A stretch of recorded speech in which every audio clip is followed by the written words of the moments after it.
Hello guys, my name is Joseph Kraus.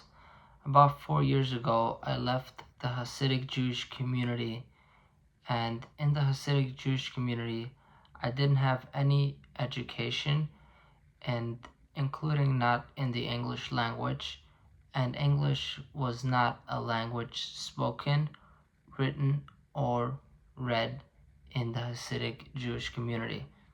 So when I left, even though I was an American citizen, I found myself in the country where I was born and raised, but I didn't speak the language, understand the language, and definitely not able to read and write it.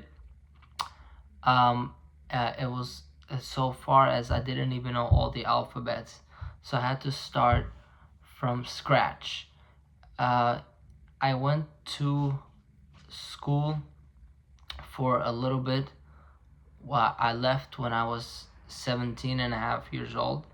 So I was still a minor, so it was easier to go to high school, but it was also during the pandemic, so most schools were closed, and it was very hard to go to school. And if there was a school and it was virtual, I could barely figure out how to even use a mouse or start a computer or log in. So everything was impossible, and everything was very hard. Um, so because of that, I didn't even get much of an education, especially the basic reading, writing, the alphabet, literally like very, very basic, even after I left the Hasidic community. Partially because of the COVID and other reasons. Part of the reason why I'm still up to this day not able to learn is because many of these programs out there, especially the free programs, are packed with Hispanic speaking people, where 100% of the class speaks Spanish, including the teacher, and all of the kids or adults in that class are um, are somewhat educated, so they know mathematics and science that I didn't learn in school, but they just don't know the English language. So the material they learn to learn English is, let's say, science, but they learn how to say certain words in science. I don't know. Let's say the fire, this, the that. All of this different science and mathematic terminology. When while I struggle with the basic alphabets and stuff, but in a way, my speaking and listening skills are better, because at the end of the day, I am third generation American, and even though we didn't officially speak the English language in the Hasidic community, the language still is a lot influenced by the English language, and because it's influenced by the English language, I was able to quickly pick up a lot of English, because, for example, many words in the English language is in the Yiddish language is very similar to English. It's just pronounced in a Yiddish way or written in a Yiddish way. Or maybe it also has something to do with German, where many German words are similar. And by the way, the Yiddish language is very similar. It's basically German and Hebrew. So that shows you what I mean when I say that the Yiddish language somewhat is starting to get influenced by the English language. So, but the Hispanics that come here just 2 months ago, crossed the border, they don't speak any English at all. So it's a little hard, especially during the pandemic. And then after after I left, I was in a few different programs where none of those programs really focused on uh, really how to teach the very basics, like the vowels and syllables and the very basics. So I still was not able to learn. So in a way, I'm, for example, a licensed real estate agent. I'm reading law books and these very hard things, but in the other way, I don't know even the basic vowels and what vowel teams are and what the short sound of a vowel is up until this day. Now, as the time went along, I started being able to read English. I'm not sure how. I mean, I guess I had here and there. I was very all over the place even now. I have not been in one program following. I guess the biggest reason is because I couldn't find anything that is really good, and I feel like I'm using my time there usefully.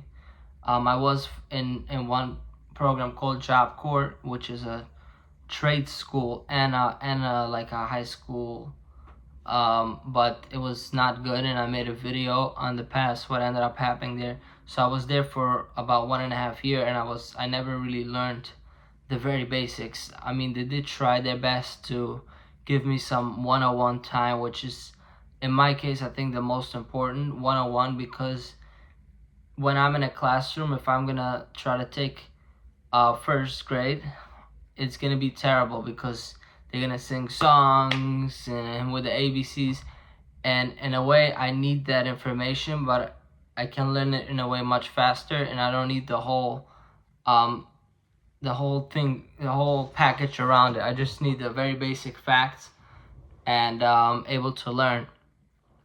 So I wasn't planning today to say this whole video.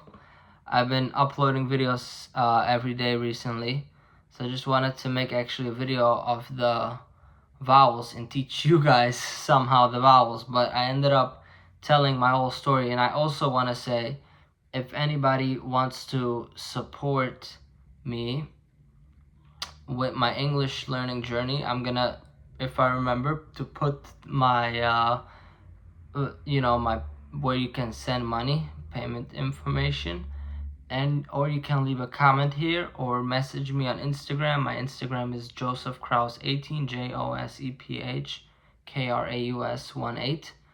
and there should also be a link in the when you click on the description. That's also where the payment is gonna be. And I recently started with tutors where I pay a lot of money. They charge a lot of dollars by the hour to learn English, to take my English seriously. And I use this money that I got from a little money left at this point, that I got in a car insurance accident that I had, a spine injury after I left, which I also have another video on my YouTube channel on what happens. And that, so yeah, I got a little money. I almost have nothing left, but now I could either keep that money and just keep it as a security fund for how I've been using my money recently. As you guys might know, when I left the city community, I had $10,000 cash, but I never used it. I was even sometimes homeless, but I rather didn't use it. So I use it smartly, because if you start using money, if you don't have one night where to sleep and you would rather go and pay for a hotel, before you know it, $10,000 can be gone in 2 weeks. And that's what actually ended up happening. It didn't go really like that. I bought a car, and a car doesn't last long either. Even if you buy a $3,000 car, it lasts for like about a year, and then it's gone. Now, that car was a lifeline while it lasted, right? But I think I'm slowly building up my life, But now I decided that in order to be successful, I realized the most important thing is education. Specifically starting off with literacy, which means reading and writing.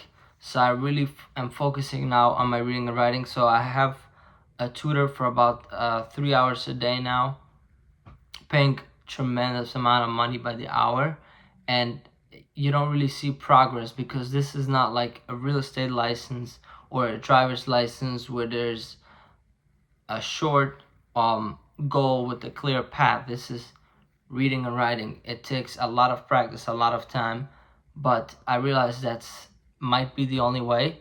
I don't know, but I'm almost kind of throwing money at the wall and see what's gonna happen, and time and a lot of work, to learn, to sit in with the tutor every day. And another thing, there's free tutors out there from Footsteps and stuff. The only issue with all that, first of all, it's very hard to get and they're not available and this and that. But the issue is also they're usually just regular people that don't necessarily have the specific experience and education that I need, meaning the very basics of reading. Being an elementary teacher with a specialty, that's what my tutor actually is. She has a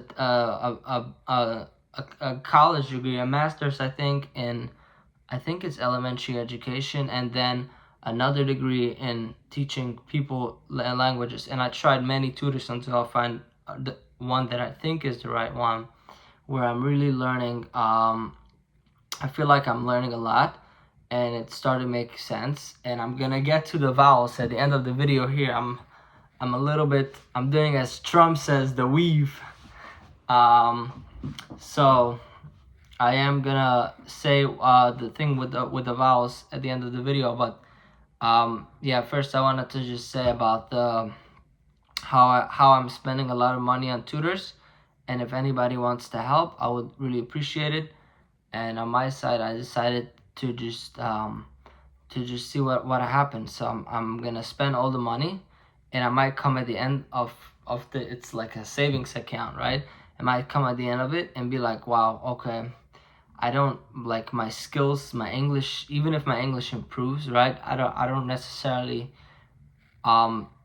know for sure that, oh, if my English improves, I'm going to be able to do this and make immediately more money. It's more like a long-term thing, but we'll never know. But so I can either sit around and think about it or take action.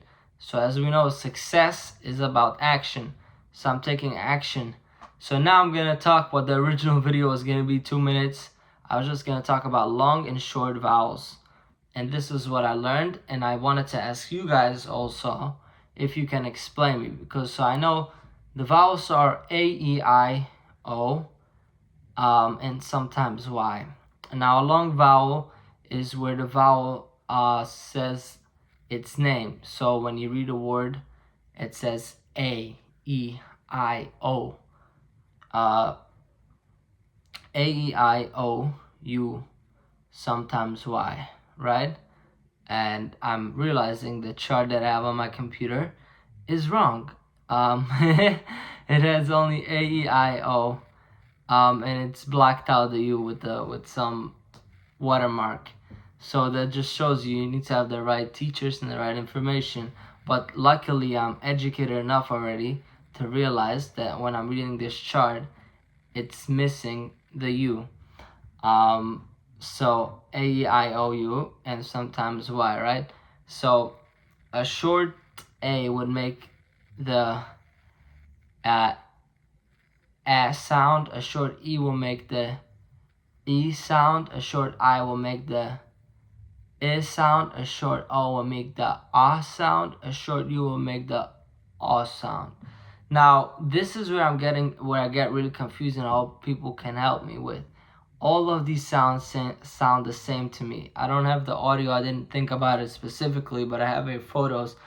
Let's say a short A would be the apple, a short E would be elephant or egg. So the thing is also, because English is not my first language, even people can tell me, oh, hey, just say the apple sound. To me, I'm like, great, but I don't necessarily know the precise small difference of these sounds. There might be a very easy way where somebody's going to say something and all of a sudden everything is going to make sense. Like in the Hebrew or Yiddish language, there is a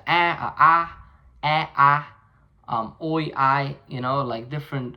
I don't know if it translates directly. It's called nikidus. I don't know if that's vowels in the Hebrew sound, but yeah. So then you have octopus. So and then there's another thing, like the way that a vowel becomes long is that many ways, but one way, for example, is if it's an open syllable, or if it is it has a e after. So if it's a consonant, vowel, consonant, vowel, like if it's a vowel, consonant, e, right, then the vowel becomes long. So for example, the word, I don't have any examples. I'll just say, I see, like, let's say the word cat is a short A. If you add an E, it will be Kate, right? Or, alright, I have to find an example. Let me see. Um,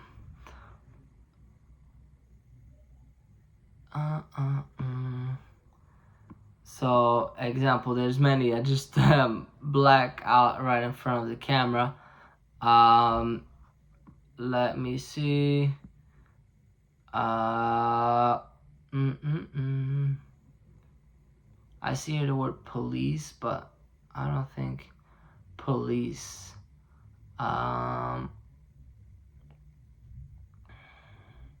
Should have prepared at least one word before the video. There's many words where it ends with the E, and therefore the vowel that comes, so consonant E. So a consonant is any non-vowel, is a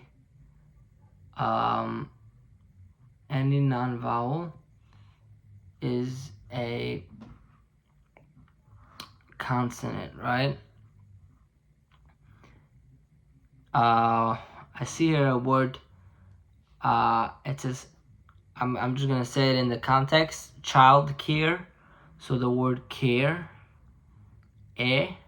I don't know. See, that's where the pronunciation and being fluent. But like technically, if this is not an exception, many times there's exceptions to the rules.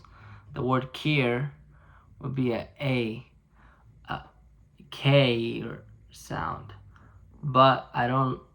There's got to be a better word. Let me see. I could just be like this and think, but I would rather look on.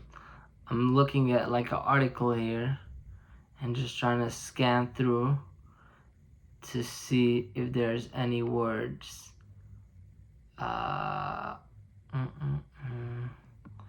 How about I just Google it really quick? And I think it's called short E. Vowel short E words. Okay. So we have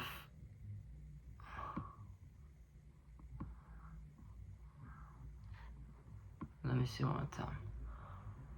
Words that end with alright, I know how you call this. Vowel, consonant, vowel, consonant, E. Vowel, consonant, E words.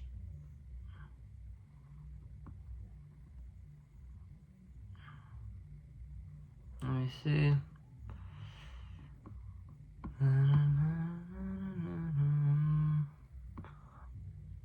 Okay, here we go. Cake, A, cake. Gate, Gate, or with the E sound. These, scene, SCENE, or the word complete, compete, competition, PETE. T-E. So it makes the E long. So guys, as you can see, this is what long, and I have it in my computer. I hope I can figure out a way to make the videos better where you can see what I'm seeing on the computer. But yeah, basically, I mean, yeah, for every vowel, so I just said E, O is the word note, N-O-T-E, the O becomes long. But if there was no E at the end, it would be the short O sound, which is, I think, ah, or ah, octopus, I remember stands for it. So, not, and now it's note. Anyways, what I wanted to ask you guys is for help on how to learn the short vowel sounds, because I'm very confused. They all sound the same. When I hear it individually, I'm like, yeah, everything makes sense. But then all of a sudden I'm like, wait a minute, they all sound the same. Or at least, like, let's say the O and the O and the A, not the O, the E and the A sounds the same, or even the O and the I, they all sound the same. So so yeah, if you guys want to help me out, and especially now with the very basic education, because the issue is once I get to the college level, even to the high school, I can read a book on the high school diploma, on the GED, and that's how it is actually. When I go to all these free school programs, they give you a computer or a book, usually actually a computer, which is even worse because I don't know how to use a computer. And people say, oh, you don't know. No, I don't know how to use a computer, because even if I know how to use the very basics of a computer, there's always issues. You got to go to Google Doc, to the Google Drive, and to download into this. Typing is something that I recently learned, right? Imagine how hard it is if somebody doesn't know the basic touch typing or whatever it's called. So I recently learned. It makes my life literally 20 times easier. And by the way, that's thanks to a footsteps tutor that just recommended to me, oh, learn typing. I was like, oh yeah, what is that? Let me try it. I learned. I put a lot of time and a lot of effort, but I learned it, and now things are much easier.